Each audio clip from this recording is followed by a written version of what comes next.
Hello everyone, welcome to the class. So, till now we have completed our first chapter in CFR. So, today we are going to start a fresh chapter, chapter number 2, that is all about International Financial Reporting Standards. So, in the first chapter, we discussed about the accounting standards and about international accounting standards. We also looked some overview about GAAP, IFRS, about Ind AS, about accounting standards and international accounting standards. So basically the first chapter was an introduction to the CFR. So in the second chapter and the chapter which are coming onwards, we will cover one topic. So in the second chapter we have to study all about IFRS. So let's have a look about what is this IFRS. So in the first video of CFR, I told you what is this IFRS, how this IFRS was came into existence. So we studied that GAAP has two parts. One is national, another is international. So national GAAP, first of all it was national GAAP, then it came as AS. After that, this international GAAP was came as IAS, that is International Accounting Standards. After the accounting standards, our India took a step and prepared our own Indian accounting standards in line of IFRS. So accounting standards newer version is Ind AS. Similarly, the newer version of international accounting standards is the IFRS. We can say the updated version of international accounting standards is the IFRS. So the similar rules, standards are there which were in the international accounting standards in IFRS, but with some simplicity. So let's have a look about the meaning of IFRS. So IFRS is also a set of accounting standards, a set of principles developed by International Accounting Standard Board. So this is the organization which is responsible for making the international financial reporting standard. This is a board, so this one we have already covered in our first chapter. So IASB is the board which is responsible for making, updating and doing any kind of amendments in the IFRS, which helps in becoming the global standard for the preparation of public company financial statements. So, for the globe as a whole, as we are trading irrespective of the boundaries, we have many multinational companies, we have many branches in one of the other countries. People are visiting to trade in our country, our Indian peoples are visiting other countries to trade. So the business has developed a lot. So the globe as a whole, there is a single uniformity rules which is known as International Financial Reporting Standards. So uniform rules are there. Anybody from any place of the world, they can understand the standards, they can understand the financial statements, so that it becomes easy for them to invest in any country. So before investing in any company, for example, if US people want to invest in Indian company, they must understand the financial statements before verifying the financial position of the. So anyone who wants to invest in any company, first of all will we will check the background of the company, whether it is in loss, in profit. We'll check the financial statements, then only we'll invest our money. The investor, they don't invest so easily without any kind of verification.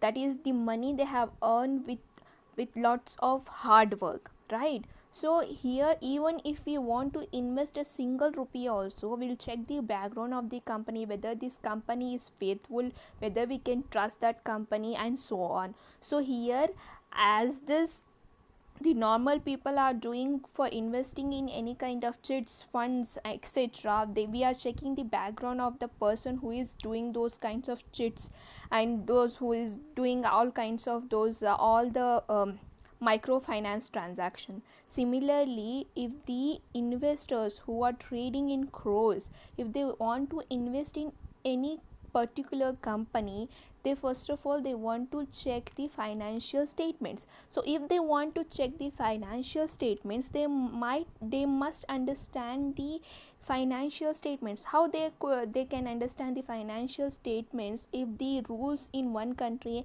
and the rules in another country are different? They are not able to understand.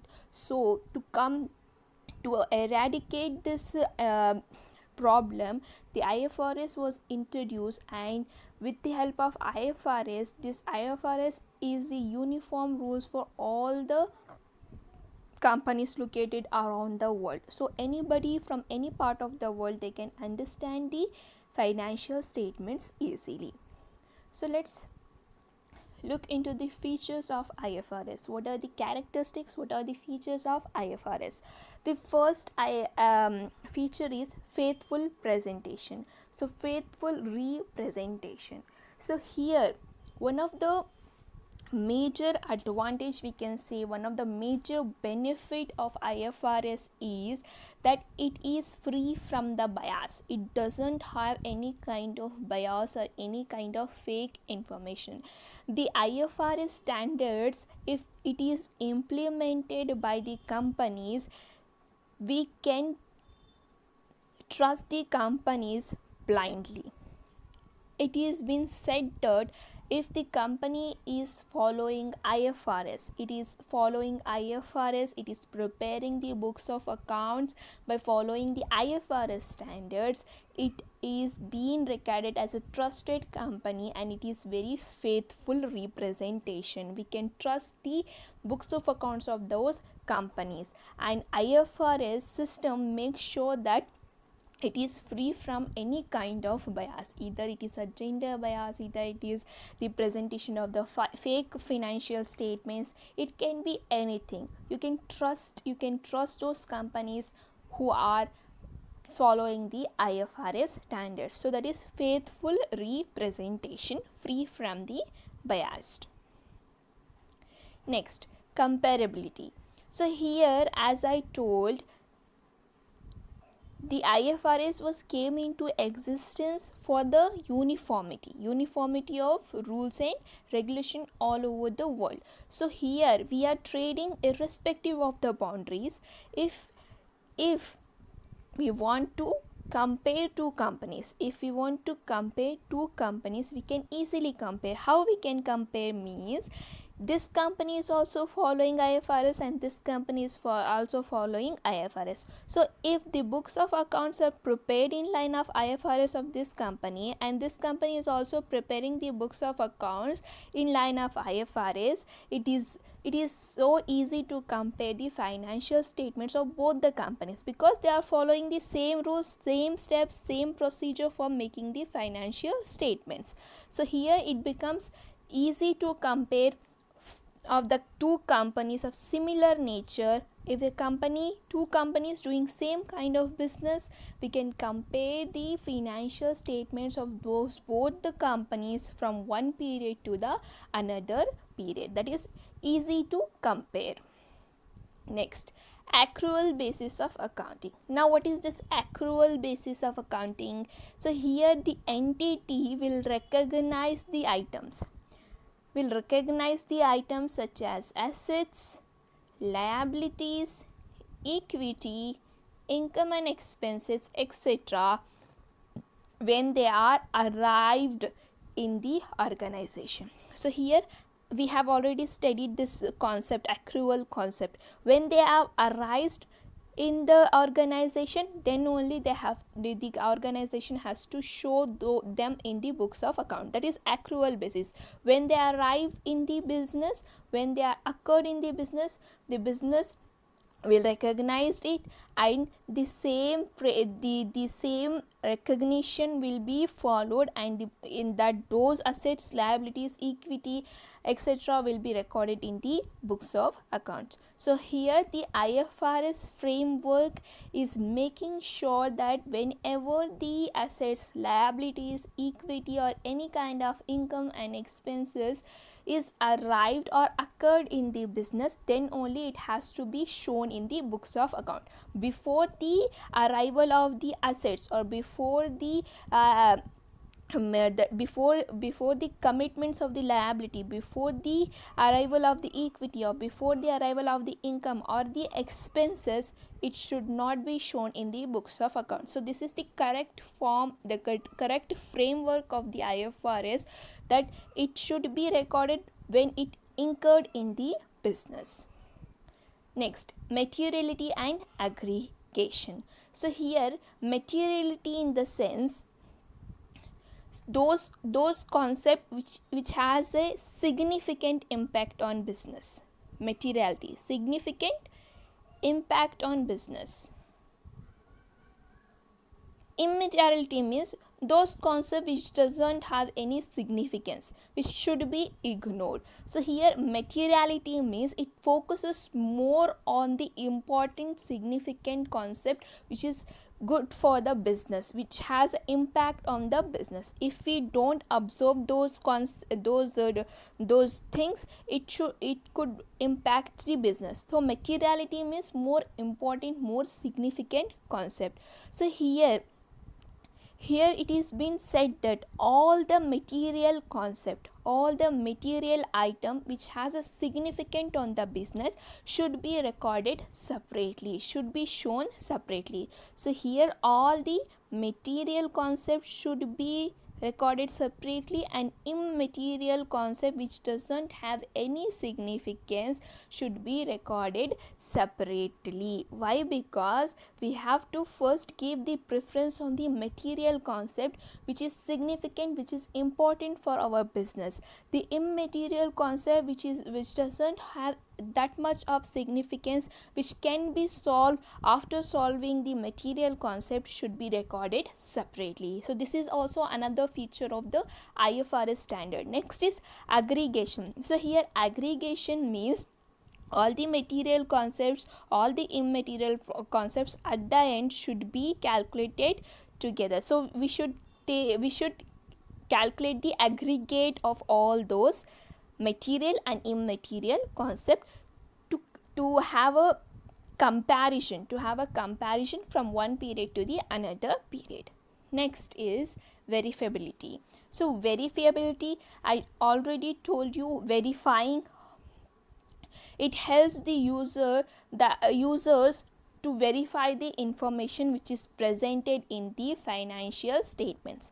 So see here, I told you, for example, there is a company XYZ. So it has called for the shares. And some of the investors want to invest in this company. So before investing in this company, the investor want to verify the books of accounts of XYZ company. Now this person Mr. Raj. So Mr. Raj wants to verify the books of accounts of XYZ. Now if the XYZ is following the IFRS, the XYZ company's financial statements are prepared in line of IFRS, then Mr. Raj for Mr. Raj, it becomes very easy for him to verify the economic position of this XYZ company. How it becomes very easy for him means it gives a clear picture of the faithful representation. So in the first point we learned that it gives a faithful presentation.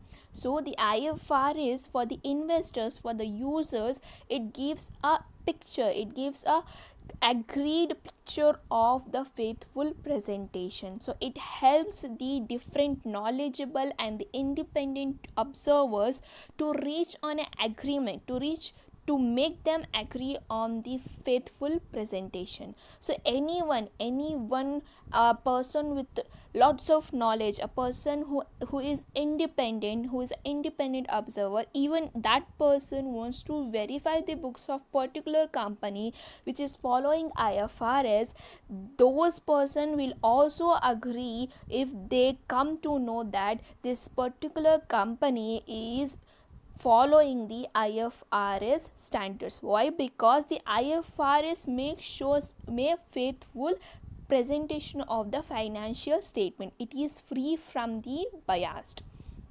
Next is timeliness. So here timeliness means the users of the financial statements, financial information users. Who are the users of the financial information? It can be our shareholders, it can be our debenture holders, it can be the financial institution, it can be other creditors, it can be our employees, it can be anything. As a whole, the stakeholders of our company need information from time to time on specific and particular and a right time. If the information is given to them, it has a kind of influence, it has a kind of influence on the decisions taken by our stakeholders. So here the IFRS makes sure that the decision makers get the information timely, so that good decisions can be taken on a good time, right decisions will be taken on a right time.